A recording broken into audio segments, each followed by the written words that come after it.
Beberapa waktu lalu, saya sempat membuat polling di komunitas channel ini tentang tutorial Revit untuk pemodelan 3 dimensi.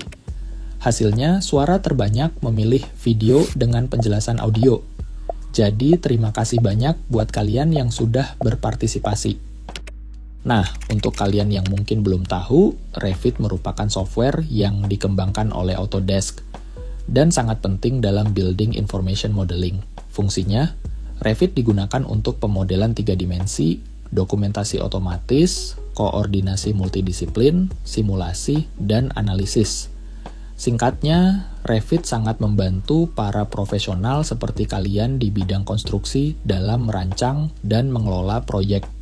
Untuk video tutorialnya, sengaja saya buat series, jadi nanti akan ada video kelanjutannya supaya materinya lebih terstruktur.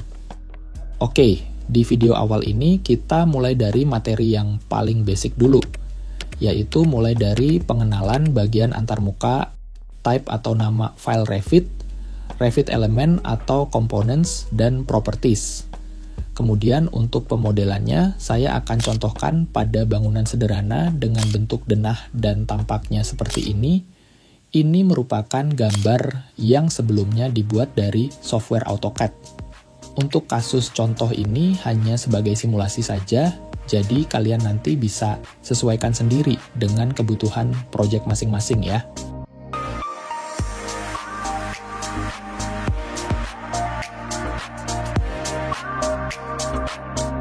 Nah, sekarang kita mulai dari penjelasan bagian antarmuka Revit dulu.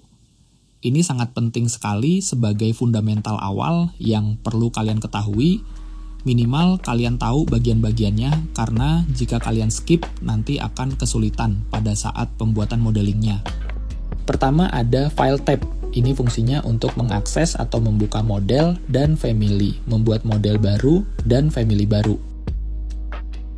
Kedua ada Quick Access Toolbar. Ini merupakan kumpulan tombol cepat yang berisi perintah yang sering digunakan, seperti untuk membuka dan membuat model baru, save, dan lainnya. Ini nanti bisa kalian customize sesuai dengan kebutuhan. Ketiga ada Synchronize and Modify Settings. Fitur ini memungkinkan kalian untuk mengelola pengaturan sinkronisasi.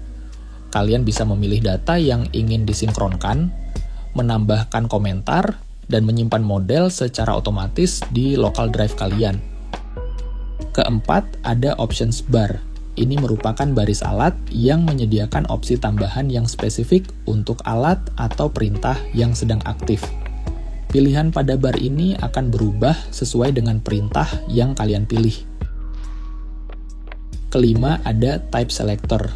Ini digunakan untuk memilih tipe elemen, misalnya seperti jenis dinding, jendela, dan pintu yang ingin kalian buat atau edit nantinya.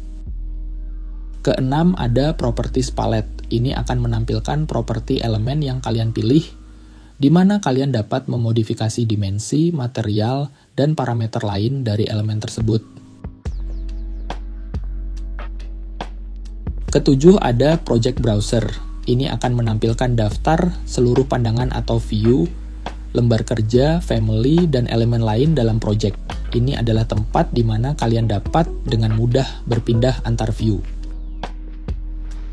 Kedelapan ada Status Bar. Ini menyediakan informasi tentang perintah yang sedang aktif atau elemen yang dipilih. Bisa memberikan panduan singkat atau status tertentu pada perintah. Kesembilan ada View Control Bar.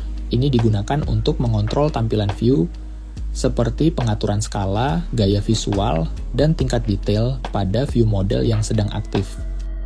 Kesepuluh ada Drawing Area. Ini merupakan area utama di mana model 3D atau denah 2D dimodelkan dan diedit. Ini adalah ruang kerja utama untuk kalian dalam pembuatan model. Ke-11 ada Ribbon. Ini merupakan akses ke berbagai perintah yang terorganisir dalam beberapa tab sesuai kategori, seperti Annotate, Modify, dan lainnya. Ke-12 ada tab. Setiap tab di Ribbon berisi kumpulan perintah yang terkait dengan tugas tertentu seperti membuat model, memberikan anotasi, atau mengubah elemen. Ke-13 ada Contextual tab. Tab ini muncul secara otomatis ketika elemen tertentu dipilih, yaitu akan memberikan akses ke perintah dan alat yang relevan dengan elemen yang kalian pilih. Ke-14 ada tools di dalam tab. Setiap tab di ribbon berisi kelompok alat yang membantu kalian dalam tugas tertentu seperti membuat, memodifikasi, atau mengukur elemen. Yang terakhir, ada ribbon panel. Ini merupakan kelompok perintah yang lebih spesifik dalam ribbon. Setiap panel berisi alat terkait yang dikelompokkan untuk mempermudah akses kalian dalam pemodelan. Nah, setelah kita mengetahui bagian user interface Revit, penting sekali untuk tahu apa nama jenis file Revit. Jadi dalam Revit ada 3 jenis extensions, yaitu 1. RVT atau Revit Project adalah file yang berisi model bangunan yang terdiri dari berbagai elemen bangunan. 2. RFA atau Revit Family adalah file yang berisi suatu elemen yang terdiri dari kumpulan bentuk geometri 3 dimensi. Dan file dapat dipanggil ke dalam file Revit Project. 3. RTE atau Revit Template adalah file yang digunakan untuk file RVT yang baru dan berisi berbagai pengaturan dan elemen yang telah ditentukan sebelumnya seperti unit, dimensi, kop gambar, dan tampilan. Di Revit, setiap elemen memiliki hierarki dari yang paling tinggi ke paling detail, yaitu kategori, keluarga, tipe, dan instance. Kategori adalah tingkatan teratas yang mengelompokkan elemen seperti wall, door, window. Kategori ini menentukan perilaku elemen dan tidak bisa ditambah. Di bawahnya ada family, yang terbagi menjadi sistem family seperti wall dan floor yang sudah ada di Revit, dan komponen family seperti door atau window, yang bisa kita buat sendiri lewat load family. Kemudian ada type yang menentukan detail seperti ukuran dan material. Type bisa dibuat dan dimodifikasi sesuai kebutuhan. Terakhir, instance adalah elemen individual di model dengan properti yang bisa mengatur tinggi elemen dari floor atau lantai.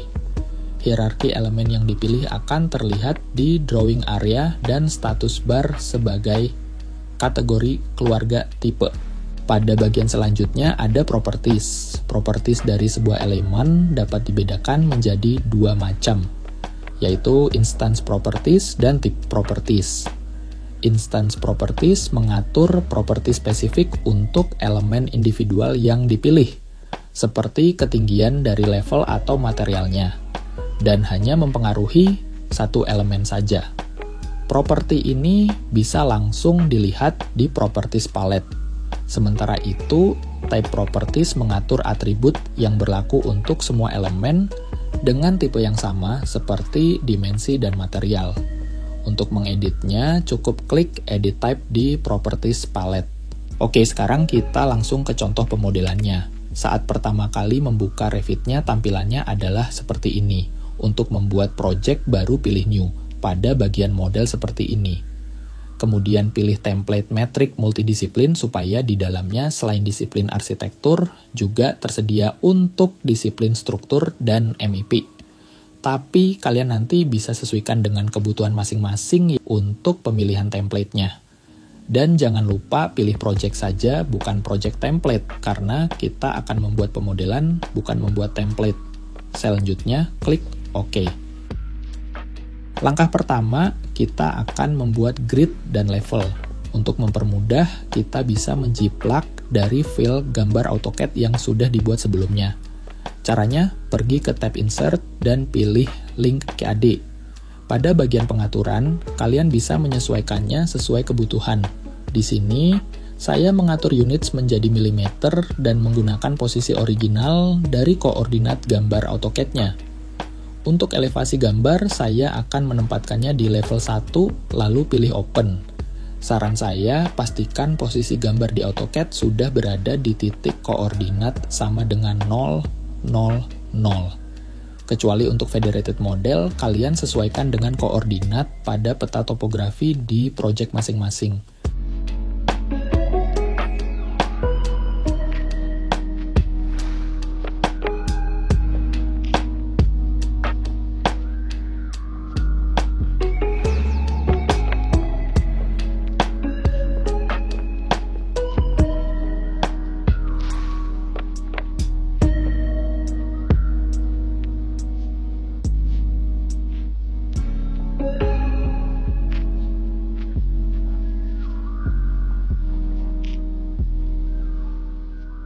Untuk membuat grid pertama, pergi ke tab arsitektur, lalu pilih tool grid. Kemudian pada bagian draw, pilih line seperti ini, selanjutnya tinggal klik saja titik awalnya, kemudian tarik seperti ini, dan akhiri dengan klik lagi. Untuk posisi gridnya, ikuti sesuai dengan gambar referensi dari gambar cat yang tadi di link. Untuk notasi gridnya, bisa kalian sesuaikan dengan cara pilih gridnya, kemudian lihat pada properties dan ubah pada bagian kolom name seperti ini, kemudian klik apply.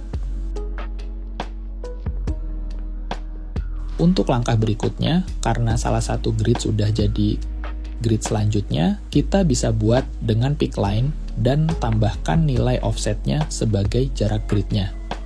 Caranya adalah seperti ini.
Oke, untuk gridnya sudah jadi. Kemudian jika kalian ingin menyembunyikan gambar referensi denahnya, bisa pergi ke bagian visibility, kemudian pilih imported categories, dan uncheck pada bagian show imported categories in this view. Kemudian klik tombol OK.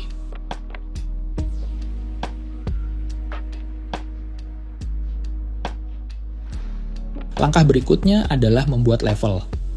Caranya kita pergi ke tampilan elevation dulu, seperti ini. Kalian bisa pilih salah satu saja, misalnya mau dari tampilan east, north, south, atau west. Untuk menampilkannya di double klik saja seperti ini. Berikutnya kita pergi ke level, kemudian pilih line pada bagian draw, dan pada bagian properties tipenya bisa disesuaikan. Untuk head levelnya seperti ini. Berikutnya tinggal tarik saja seperti ini.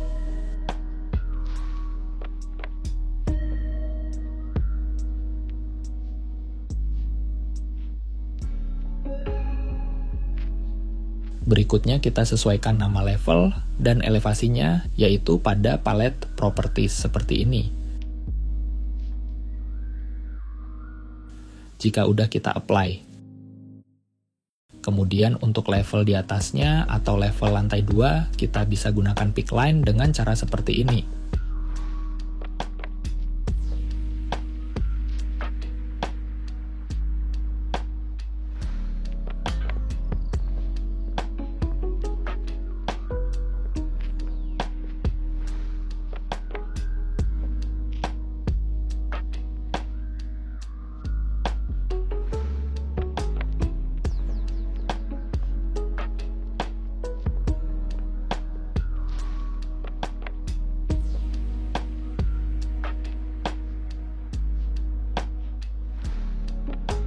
Oke, untuk hasilnya adalah seperti ini.